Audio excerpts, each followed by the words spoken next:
welcome to another amazing, exciting episode of Seattle Connected. Yes, the show that connects you with entrepreneurs, business people, movers, and shakers in your community before they become household names, which we know they soon will be. With that said, today's guest is Miss Aramis. Miss Aramis, the artist, in so many ways. She is creative. She is a genius in her own right. From Chicago to Seattle. Such a free spirit, but don't play with her when it comes to her artwork. Please welcome Miss Aramis.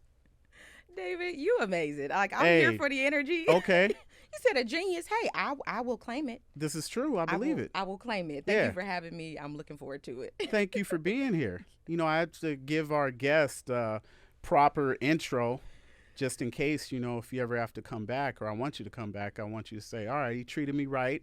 I felt at home. It's just like when you were a kid and you go to someone's house and your parents say, be on your best behavior. So that's what I'm trying to do whenever my guests are here. So You got it. Look, you are nailing it. I appreciate it. So thank you. So Aramis, I guess we'll just start from the beginning.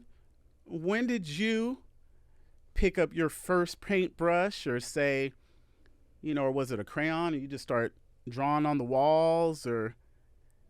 Yeah. It was I don't really remember when I first picked up a paintbrush, which is funny because I'm sure just like a lot of kids, you kind of drawing like whenever you're young and just doing like little crafts and stuff. But I was definitely like a pencil girl from the jump. I mean, probably since I was, I don't know, 2 or 3. I always actually I have a photo of me and my sister. Yeah. So definitely 2. Yeah, without a doubt. Sketching and drawing. Shout out to my dad. Like he would always draw with me and like we would sketch and draw like bubble letters and, different cartoon characters. My second grade teacher, actually, Miss Hartman, she taught us how to paint a tree. Shout out to Miss Hartman. Look, if you're shout watching. out for Shout out to Miss real, Hartman. man. Yeah, I wonder if Miss she's Hartman. like, if she's still out here, like, but yeah, Yeah. she like taught us how to draw a tree. So it's like you draw these 2 lines, and then you extend it, and you make a V, and you keep just adding V's and extending it out. And I just thought it was amazing how with so many simple pencil strokes you could actually make a tree. So yeah.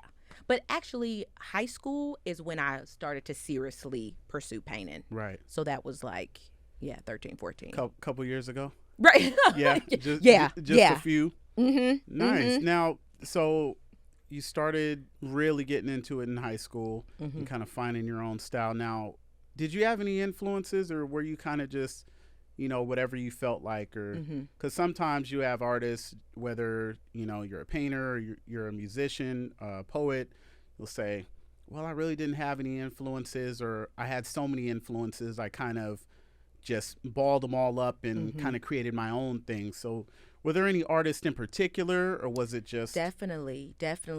I think what's interesting, I just have different influences throughout different chapters of my life. So when I was a kid, you kind of just seeing whatever you watching. So for me, that's like cartoons. Like I was heavy, like, one Saturday morning watching Recess, SpongeBob. Like just like cartoons was my whole thing. And so that's what I was drawing in the beginning. But now, but also just coming from Chicago, so much street art, so much like public art. So heavily influenced by like the colors of graffiti, you know, and just like how bold it was. It's like drippy, just like all these different elements. And then as I just evolved and like grew up and just started to actually study art, then I started to see like, oh, okay, like Dali is cool, having this like surrealism. I have very vivid dreams and I feel like I'm always painting my dreams. And so whenever I see like a Dali painting, it feels like a dreamscape. It feels like this weird other world that he's creating, so definitely Dali. But another Chicago artist, Hebrew Brantley, he's like the GOAT. And he actually he started doing like cartoon style animation, illustration, drawing works, and then transitioned to like oil paintings, like fine art pieces that's still influenced by comics. But now it's like in museums. He's now doing like sculpture pieces. He had a mural out here in Seattle, which was on, was it 3rd and Jackson? One of those streets. It was just hella dope. And I remember sitting at the bus stop and seeing like one of his murals in like 2014. out here in Seattle, and I was like, man, like I would love to do murals. Yeah. You know, so yeah, definitely Hebrew, Dali, Ashley Longshore, which is like this incredible contemporary artist in New Orleans. Mm-hmm. And she's young. She's like 47. You know, like these aren't like deceased people. You know, like I'm heavily inspired by contemporary artists who are doing stuff today. Yeah. Mm-hmm. Yeah. And that's cool. And I mean, at least my next question I was going to ask you, like, how would you describe your style? Do you have, is it so many different things that you really can't put it in one word, or? Yeah, well, and so I always intro myself on my like YouTube channel saying that I paint large scale, colorful cosmic queens. So that's really how I would define my work. Is Can you like say that one more time? Large scale, colorful cosmic queens. Queens. Yeah, yeah. So you said queens.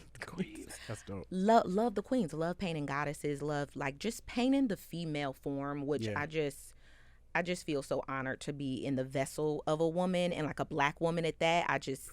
It's like the ultimate swag to be a Black woman, you know? Yes. So I paint, that's pretty much what I paint.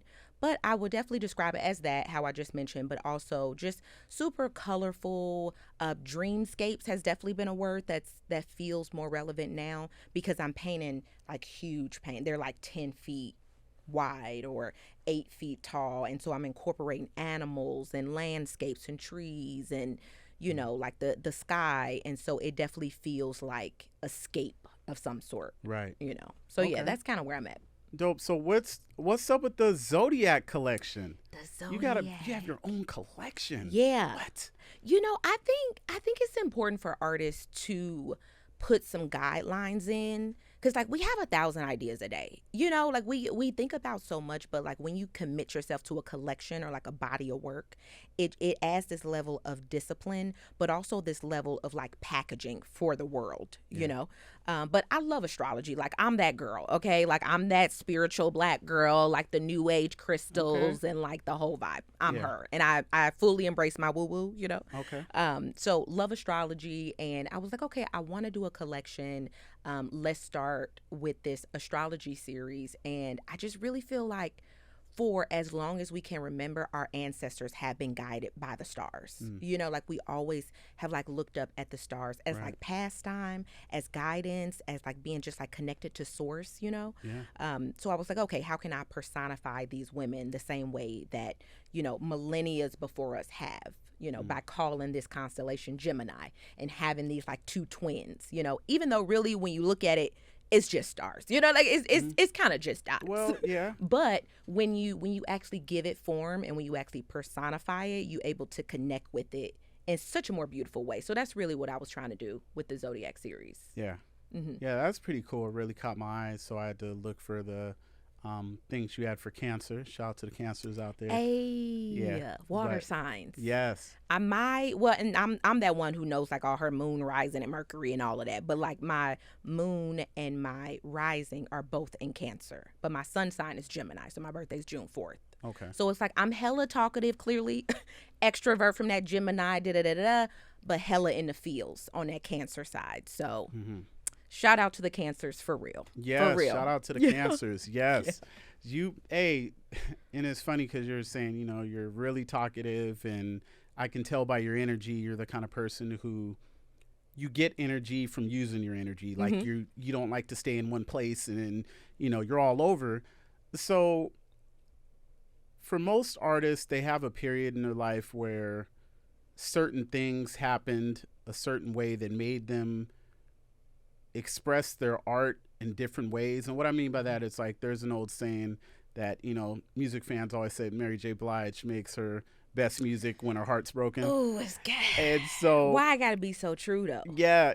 And so, you know, whether it's hopefully not always tragedy for people, but you know, if you went through a rough time or something that really made you develop talents that you didn't know that you had, because I know I did some research. 2015 to like 2019, I heard you were just all over the place. Oh, just beast mode. That was beast mode. Yes, that was the time you were just.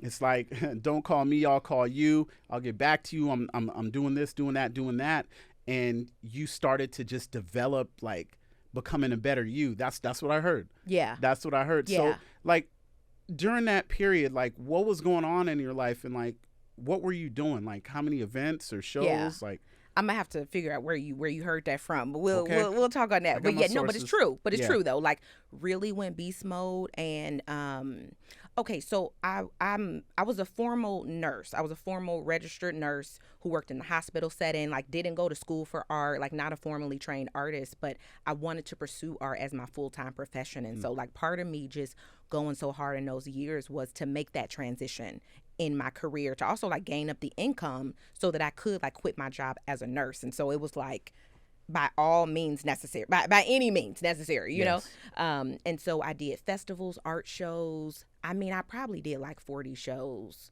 in like 3 months in like a summer, you know? And this was the pop-up shows, like 3-day weekend shows, 4 days for Folk Life, because Folk Life is Memorial Day weekend. But yeah, just like really going hard. But I'm a happy painter though. Like I'm that one who needs, like I paint from a very like love and light filled space. Okay. And it's like it's a source that's like it really feels connected to the divine. Like I feel like a channel, you know. And so whenever I am like heartbroken or not in a good mood or not in a good spirit, I actually can't create, you know.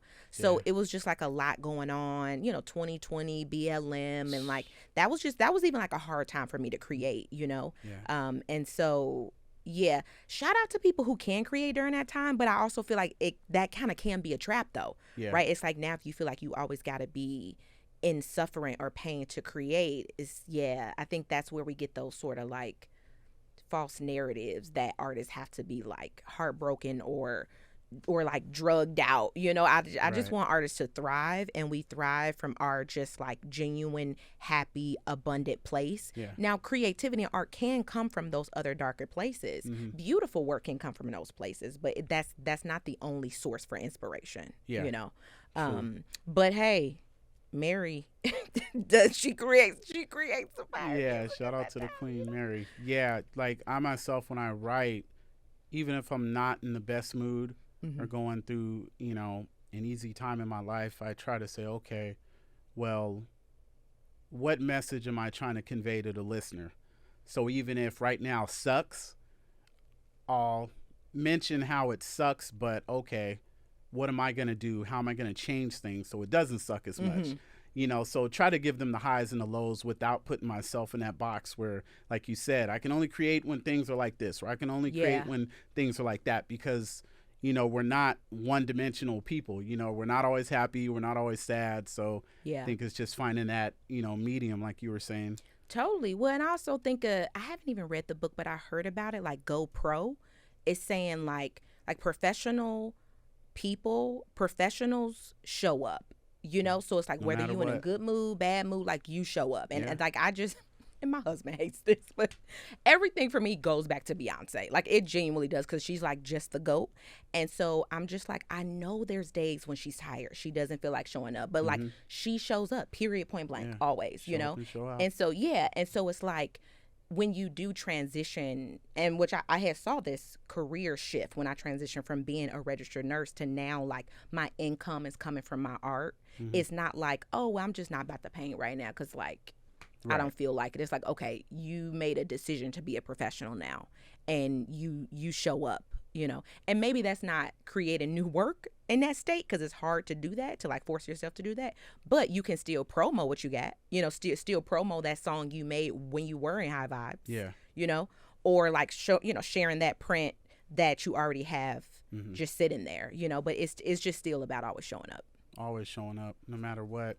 And one thing was cool, when I was checking out your art, I noticed you have your own shop online. Hey. And I think that's kind of cool because, you know, sometimes you can be telling someone about some really cool art you saw at a museum or a mural walking down the street. But then there's times when you say, oh, I wish I could, you know, show my aunt in, you know, California, or my, you know, ex-neighbor. So I was looking online and I was like, she has her own shop. I saw the Zodiac Collection and some other things, and I'm like, oh, I know someone who would like that, or that piece would fit that person. Or so what's up with the shop? Hey, well, you know, this is definitely a way to like to just continue the goal, which is continuously sharing my art with the world, Yes. you know, and just like multiple streams of income in that way, whether I'm painting a mural for this company or I'm selling this original paint. Here's also another way to sell journals or clutch bags or prints, you know. So it's just really about having like multiple streams of income. Yeah. Yep. Yeah. Yeah. Smart. A smart woman. And going back to what you were saying about everything that was happening during 2020 and everything, I know you had mentioned, you know, the BLM movement. Didn't you do some work with the mural? I did. Yeah. it? Yeah. So that big shout out to Kia Ward, T-Dub, Okay. of Vivid Matter Collective. So that's the collective of artists. We all contributed to painting the Black Lives Matter mural that's in Capitol Hill. Yes. Out here in Seattle. And yeah, I painted the letter V, you know, so it has the chains in there. I incorporate a lot of chains throughout my work. It's really about, one, like my influence of hip hop. I love hip hop, and you know, you got the rappers with the chains. Yes. And I think like Kanye said something about like, once you get a chain or something, it's like you kind of made it, you know. I know quoting Kanye isn't the best moment right now, but It's like, all right. hey, It's all I right. mean, good got music is good music. I don't agree with all his things, but like, I am from the Chi, you Yeah. know, like Yeah. he really is iconic. But got you. anywho, but yeah, I mean, like, I just gotta had to say that, like, Yeah. we can love somebody's music, but really disagree with their Come on. politics. It's just That's the is what it beautiful is. thing about art. Yeah, you know, like we're truly complex individuals, but it goes back to Beyonce. Sometimes just shut your mouth. You know, just shut your mouth. Like Yes. she just mum's the word, and I Yes, love think it. more people should do that in I life. really do. You know? I really do. And I think a lot of times if you just take time to shut your mouth, you can hear someone else. You know, sometimes we try to overtalk someone just so they can hear us, and then it's like they're waiting for their moment so they can overtalk us just so they. But if you just sit back, even if you figure out, all right, how I'm going to win this argument, Yep. or how am I going to get out of here so I don't have to deal with this jerk, Yep. you know, just sit back and listen. My mom Take says, notes. what's her quote? She always got good quotes, and they usually scriptures because that's just who she is. Okay, shout out to mom. Right. Look, shout out to mom. Shout out to mom. She said, keep your mouth closed and make people think you a fool, then open your mouth and release all doubt. Ooh. So it's like, Wow. just don't even worry about what nobody, just be quiet. People can think whatever. Oh, she's stupid, or maybe she quiet, like what's going on. But then when you open your mouth, now it's guaranteed, oh, she is a fool. Yeah. So sometimes just close your mouth. Yeah. Close your mouth, you know. But anywho, that's the whole Kanye thing. So what was we talking about? Black Lives Matter Yes. mural, yes. Super grateful to collaborate with that dynamic group of artists. But of course, it brought a lot of heavy emotions. You know, I think we were all going through it during that time, especially Black people. And just, I felt like it was just like psychological warfare going on. Just one, everything that was actually taking place in the physical world, but also just from the media that was constantly presented to us, and just like different narratives that were painted and things that were said. And so this is why I'm also just like grateful for you creating your own platform and letting us fully say what needs to be said, Hey, you know, FUBU style, for us, by us. period. You know, man. Okay, Miss Aramis. So, man, we've covered a lot. What do you have coming up in the next couple months that you want to let the people at home know about? That's a good one. Let's see. Well, depending on when this comes out, not sure, but I do have an open studio event, April 22nd. Okay. Yeah, so that's going to be Saturday. People can come to my studio. It's kind of like spring cleaning, you know, like as like visual artists, we collect a lot of stuff. We constantly making sketches and all sorts of random bits and bobs. So just opening my studio up to the public. They can come shop it. Some stuff I'm giving away because it's just hard to even put like a price tag on some of the stuff. But I know like right. Hey, come through. All right. April 22nd, noon to 4. I'm still figuring out the time, but that's the vague time. And where's this at? At my studio in Ballard. Ballard. Yeah, so Ballard. And then people can definitely find out on my newsletter too, aohamer.com/blog. But we can share more about that. So that's coming up in April. Working on a new series. The Zodiac series took me 4 years because those paintings are huge. And so I'm starting a new series that's really inspired by the dream of life, like the game of life. You know, some people say like we like living in the Matrix. You know, I just have the perception, just repeated from many different sages throughout millennia, which is like we are light beings having a human experience. And so I'm really trying to translate that through pretty much like narrative paintings. So it's kind of like a whole story in the painting. Right. So yeah, working on that. And then June, I have a show up at MOHI, the Museum of History, Architecture, and Industry. Yeah. Yeah. It's dope. Yeah. Super excited. So that's a group show for the Nettie Award winners, 25-year celebration. All the winners these past 25 years doing a group show. So it's going to be huge. It's going to be up for 3 months. People should definitely check that out. 3 months. Yeah, June and September. Yeah. So you guys have more than enough time. No excuses. Go once, go twice, bring a friend, tell a friend to bring a friend, so on and so forth. So thank you. And would you like to give any shout outs before we go? Hey, shout out to y'all for listening, for making it this far to the end, you know, and like shout out to you, David. Shout out to you, Blake. Yeah, I mean, just thank you for having me once again. Yeah. Okay, and before we go, how can people reach you if they want to check out that dope shop I was talking about, or see what your latest happenings are? Well, the Mecca is aohamer.com. Yep, so that's A for Aramis, O Octavia, last name Hamer, like Hammer, 1M. And y'all probably link that somewhere. Yes, we will have that on the Seattle Connected Podcast 206 on Facebook and YouTube. And thank you for coming. This has been amazing.